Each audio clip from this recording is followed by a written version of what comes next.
Hello friends, welcome back to my channel AFN। आज हम food preservation का part second complete करेंगे। आज मैं फिर से वेरी इंपॉर्टेंट 25 MCQ लेके आई हूँ आपके लिए। मैं हर क्वेश्चन और इसके आंसर एक्सप्लेन करूँगी जिससे आपका कोई भी डाउट इस टॉपिक से रहे वो क्लियर हो जाए। अगर फिर भी कोई डाउट रह जाता है तो आप नीचे दिए गए कमेंट बॉक्स में लिखकर ज़रूर बताएं। ये टॉपिक बहुत इंपॉर्टेंट है और हर कॉम्पिटिटिव एग्जाम में इससे क्वेश्चन ज़रूर पूछे जाते हैं। इसलिए इस वीडियो को आप शुरू से अंत तक ज़रूर देखें और इस वीडियो को लाइक और सब्सक्राइब करना ना भूलें। Question number 1, in UHTS method of pasteurisation milk is held for A 120 Faraday, B 132 Faraday, C 149.5 Faraday, D 161 Faraday. The answer is C 149.5 Faraday.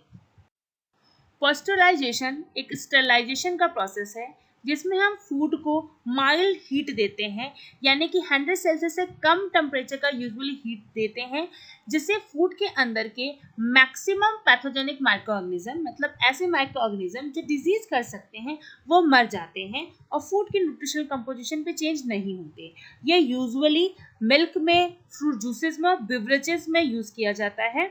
लेकिन ये बात याद रखिएगा कि पॉस्चराइजेशन एक पार्शियल स्टरलाइजेशन प्रोसेस है। मतलब अगर किसी फूड को आपने पॉस्चराइज किया है, मतलब उस फूड के सारे माइक्रो ऑर्गेनिज्म नहीं मरते, उसमें कुछ स्पोर्स रह जाते हैं, यानी ऐसे माइक्रो ऑर्गेनिज्म रह जाते हैं जो बाद में पैथोजेनिक हो सकते हैं। इसलिए अगर आपको किसी भी फूड को फुल्ली स्टरलाइज करना है तो उसको हमें 120 सेल्सियस टेम्परेचर देना होता है 30 मिनट के लिए। पॉस्चराइजेशन 3 तरह का होता है। A बैच सिस्टम और होल्डिंग सिस्टम, इसमें हम 65 सेल्सियस टेम्परेचर देते हैं फूड को 30 मिनट के लिए, या फिर 68.3 सेल्सियस टेम्परेचर देते हैं 20 मिनट के लिए। B कंटिन्यूस सिस्टम या फिर HTST सिस्टम, यानी कि high temperature short time system, जिसमें हम फूड को 72 सेल्सियस टेम्परेचर देते हैं 15 सेकेंड के लिए। तीसरा UHT ultra high temperature system, जिसमें हम फूड को 93.4 सेल्सियस टेम्परेचर देते हैं 3 सेकेंड के लिए। Question number 2. The chemical used to prevent the growth of Clostridium botulinum in meat is A. Potassium metasulfide, B. Acetic acid, C. Nitrite or nitrate, D. Benzoic acid. The answer is C. Nitrite or nitrate. Sodium nitrate, nitrite sugar, salt और spice के साथ mix करके या तो meet में रब कर दिया जाता है या फिर मीट को इस सोल्यूशन में डिप किया जाता है। इस सोल्यूशन को हम क्यूरिंग एजेंट कहते हैं और इस प्रोसेस को हम क्यूरिंग कहते हैं। इसमें नाइट्रेट का फर्स्ट रोल होता है कि वो मीट के रेड कलर को मेंटेन करता है, और दूसरा वो मीट में होने वाले कॉमनली ग्रोन होने वाले पैथोजेनिक माइक्रो ऑर्गेनिज्म को किल करता है। इसमें क्लोस्ट्रिडियम बोटुलिनम डोमिनेंट है। क्लोस्ट्रिडियम बोटुलिनम एक एनारोबिक माइक्रो ऑर्गेनिज्म है जो मीट में कॉमनली ग्रो करके मीट को टॉक्सिक करता है। लेकिन अगर आपने नाइट्रेट ट्रीटेड मीट को ज़्यादा कंज्यूम किया है तो वो कैंसर का रिस्क प्रोड्यूस करता है ह्यूमन बीइंग में, क्योंकि नाइट्रेट एक कंपाउंड, कार्सिनोजेनिक कंपाउंड फॉर्म करता है जिसका नाम है नाइट्रोज अमाइन। आपको ये कार्सिनोजेनिक कंपाउंड का नाम भी याद रखना है, ये एग्जाम में पूछा जाता है। Question number 3. Name the chemical used to disinfect the drinking water. A. Sulfur dioxide, B. Hydrogen peroxide, C. Chlorine, D. All of the above. The answer is C. Chlorine. Option A है sulphur dioxide. ये एक preservative है जो commonly use होता है wines, beverages में और cut fruit के ब्राउनिंग होने को रोकने के लिए। दूसरा ऑप्शन है हमारा हाइड्रोजन पेरोक्साइड। ये एक स्ट्रॉन्ग ऑक्सीडाइजिंग एजेंट है जो कि एक ब्लीचिंग एजेंट की तरह भी यूज होता है, इसलिए इसको एज एडिटिव यूज किया जाता है in the food processing industry में। और wheat flour, edible oil, egg white में वाइट कलर का अपीयरेंस देने के लिए, उनकी वाइटनिंग के लिए हम हाइड्रोजन पेरोक्साइड का यूज करते हैं। इसके अलावा फूड पैकेजिंग मटेरियल को स्टरलाइज करने के लिए भी हम हाइड्रोजन पेरोक्साइड का यूज करते हैं। तीसरा ऑप्शन है क्लोरीन गैस। क्लोरीन वाटर के साथ मिक्स करके एक स्ट्रॉन्ग ऑक्सीडेंट कंपाउंड फॉर्म करता है जिसका नाम है हाइपोक्लोरिक एसिड। इस हाइपोक्लोरिक एसिड में जर्मिसाइडल इफेक्ट होता है, मतलब इनके पास पावर होती है कि वो डिफरेंट टाइप के जर्म्स और माइक्रोब्स को मार सके। इसीलिए इनको हम पीने के पानी को क्लीन करने के लिए यूज़ करते हैं, वेस्ट वाटर को ट्रीट करने के लिए यूज़ करते हैं, और इसी के साथ फ्रूट और वेजिटेबल को धोने के लिए भी इनका उपयोग किया जाता है। Question number 4. Name the antibiotic used as a preservative in meat, fish and poultry. A is anicin, B pepin, D bromelain, D none of the above. The answer is A nisin. कभी कभी micro organism metabolism के दौरान एक ऐसा product produce करते हैं जिनमें germicidal effect होता है, मतलब उनके पास कैपेसिटी होती है कि वो डिफरेंट टाइप के माइक्रोब्स और जर्म को मार सकें। इनमें 3 ऐसे एंटीबायोटिक्स हैं जो कॉमनली यूज होते हैं फूड इंडस्ट्री में। फर्स्ट है निसिन। निसिन एक ऐसा एंटीबायोटिक है जो एक micro organism streptococcus lactis produce करता है और ये कॉमनली यूज होते हैं फूड इंडस्ट्री में milk product, other fermented food product में एज ए एंटीबायोटिक यानी एज ए प्रिजर्वेटिव। सेकेंड है सेप्टेलिन। ये एक एंटीबायोटिक है जो प्रोड्यूस किया जाता है बैसिलस सेप्टालिस से एज अ मेटाबॉलिक प्रोडक्ट और ये यूज होता है प्रिजर्वेशन में कॉर्न, पीज, एस्पार्गुलस में। तीसरा है पिमर्सिन। एक एंटी फंगल एंटीबायोटिक है जो कि यूज होता है फ्रूट और फ्रूट जूसेस को ट्रीट करने के लिए। Question number 5, full form of BHA is A butylated hydroxyl anisole, B butylated hydroxyl acetic acid, C butane hydroxyl acetone, D butane hydroxyl anisole. The answer is A butylated hydroxyl anisole. Antioxidant एक ऐसा substance होता है जो fat और fat containing food का oxidation को prevent करता है, रोकता है, जिससे उनकी सेल्फ लाइफ बढ़ जाती है। फूड इंडस्ट्री में बहुत कॉमन एंटीऑक्सीडेंट है। एक तो BHA जो हम पहले पढ़ चुके हैं, दूसरा है BHT बुटाइलेटेड हाइड्रोक्सिल टॉलिन, तीसरा है TBHQ tertiary butyl hydroquinone and fourth है PG प्रोपाइल गैरेट। आपको इन चारों एंटीऑक्सीडेंट के नाम और उनका फुल फॉर्म जरूर आना चाहिए। Question number 6, name the preservative commonly used to control spoilage in colour fruit juices. A potassium metasulphide, B sodium benzoate, C nitrate, D sorbic acid. The answer is B sodium benzoate. Sodium benzoate एक तरह का preservative है जो हम बहुत commonly use करते हैं acidic food में, जैसे कि विनेगर, कार्बोनेटेड ड्रिंक में और कलर फूड प्रोडक्ट्स में। जैम, जेली, सोया सॉस और पिकल्स में भी इसका उपयोग किया जाता है। ये बहुत इफेक्टिव है ईस्ट में इन कंपैरिजन टू बैक्टीरिया और मोल्ड। बैक्टीरिया और मोल्ड के लिए आपका KMS और सल्फाइड्स, दूसरे सल्फाइड्स ज़्यादा इफेक्टिव हैं। सल्फाइड्स हम वाइन्स में और भी बेवरेजेस में यूज़ कर सकते हैं, लेकिन कलर फ्रूट जूसेस में यूज़ नहीं कर सकते। ये हम आगे वाले स्लाइड्स में भी पढ़ेंगे। सोडियम बेंजोएट की एक पॉइंट बहुत इंपॉर्टेंट जो आप याद रखिएगा कि इनकी एक्टिविटी कार्बन डाइऑक्साइड के प्रेजेंस में बढ़ जाती है, इसीलिए इनको कार्बोनेट ड्रिंक में यूज़ किया जाता है। और इनकी एक्टिविटी एसिडिक फूड में भी बढ़ जाती है, क्योंकि इनकी एक्टिविटी एसिडिटी से बढ़ जाती है। अगर आपका pH लो रहेगा तो इनकी एक्टिविटी हाई रहती है। दैट्स वाई इनको आप एसिडिक फूड में लाइक विनेगर्स और फर्मेंटेड फूड में, पिकल्स में, सोया सॉस में यूज़ करते हैं। Question number 7, preservative used to control yeast in jams and jelly is A sodium sorbate, B sodium benzoate, C sodium nitrate, D sodium metasulfide.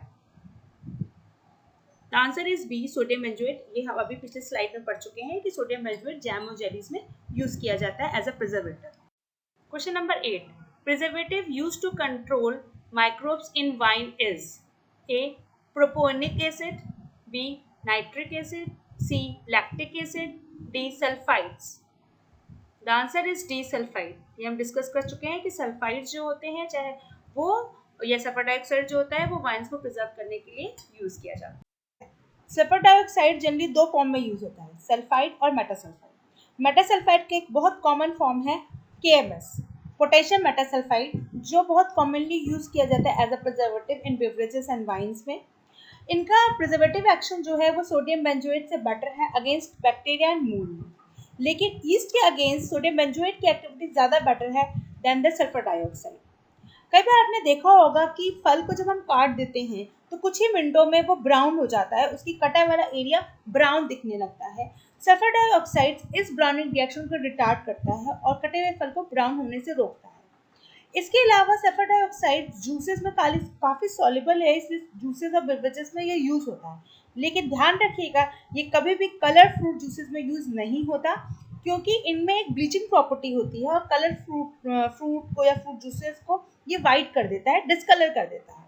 दूसरा, ऐसे juice जो कि एक टिन कंटेनर में पैक्ड होते हैं उनमें भी सल्फर डाइऑक्साइड यूज नहीं होता है।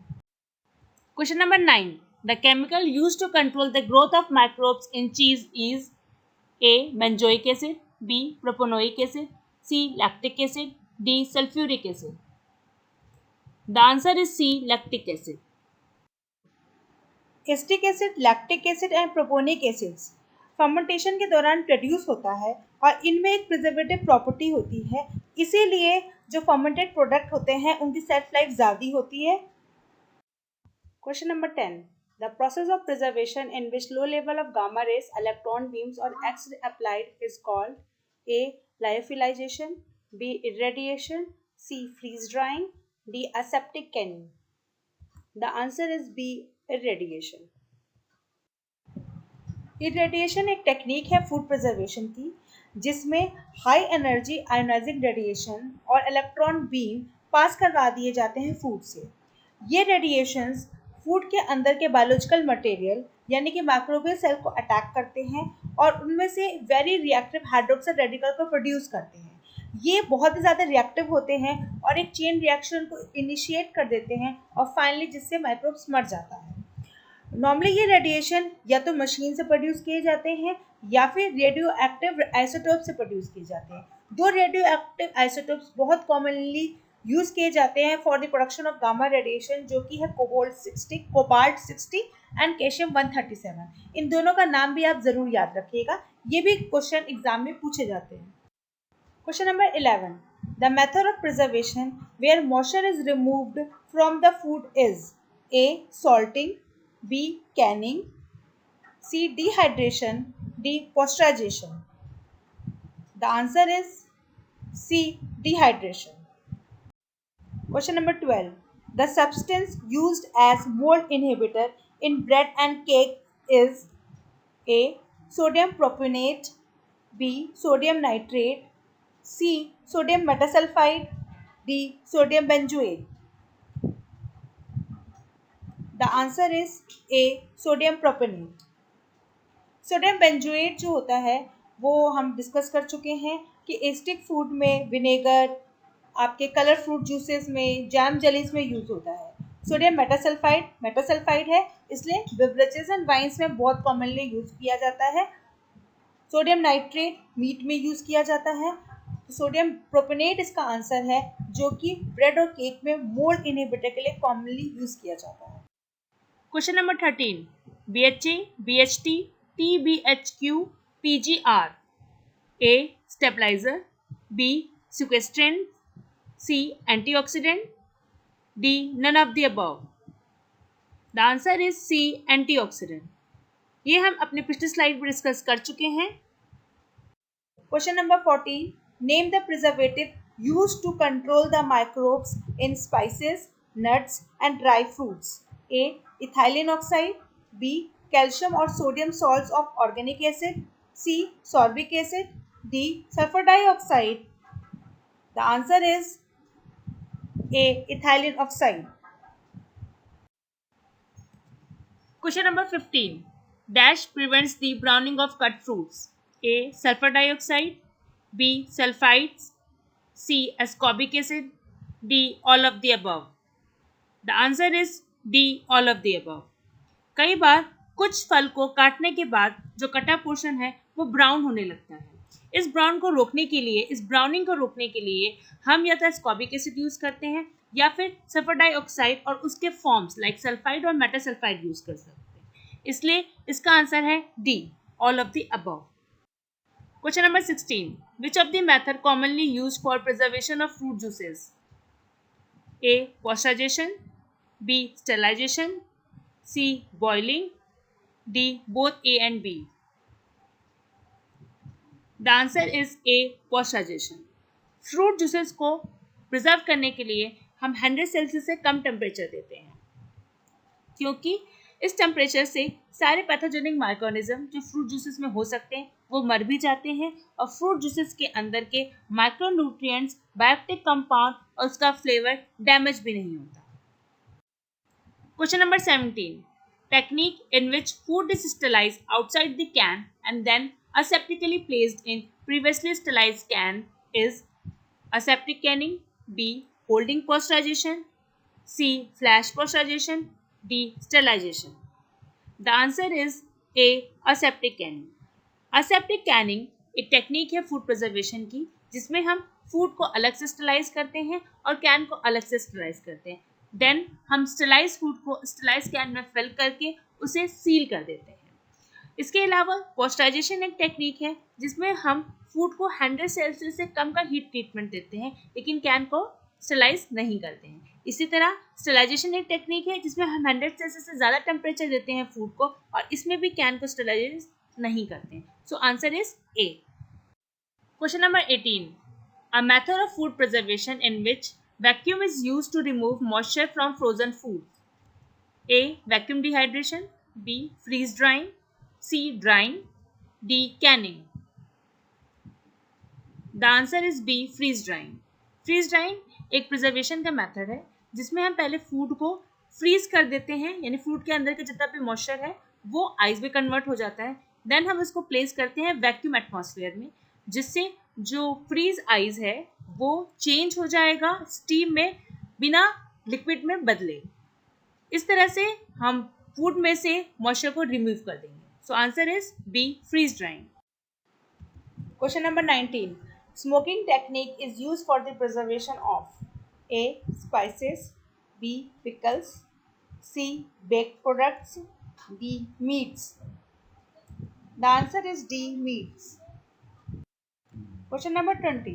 Freeze drying is also known as A. Lyophilization, B. Sublimation, C. Pasteurization, C. Apatization. The answer is A. Lyophilization. Question number 21. Combination of one or more than one of synergistic preservation is called synergistic preservation, physical preservation, Huddle technique, none of the above. The answer is C. Huddle technique. Question number 22. The chemical used for inhibiting fungal growth and enzymatic browning reaction in fruit is A. Sulfur dioxide, B. Sodium benzoate, C. Sorbic acid, D. Propionate. The answer is A. Sulfur dioxide. ये हम अपनी पिछली slide में भी discuss कर चुके हैं. Question number 23. Acetic acid and lactic acid used to A. Preserve pickles, B. Maintain color, C. Curing meats, D. All of the above. The answer is A. Preserve pickles. ये हम discuss कर चुके हैं कि acetic acid और lactic acid fermentation के दौरान produce होता है और वो फर्मेंटेड फूड को प्रिजर्व रखता है यानी उनकी सेल्फ लाइफ को बढ़ा देता है.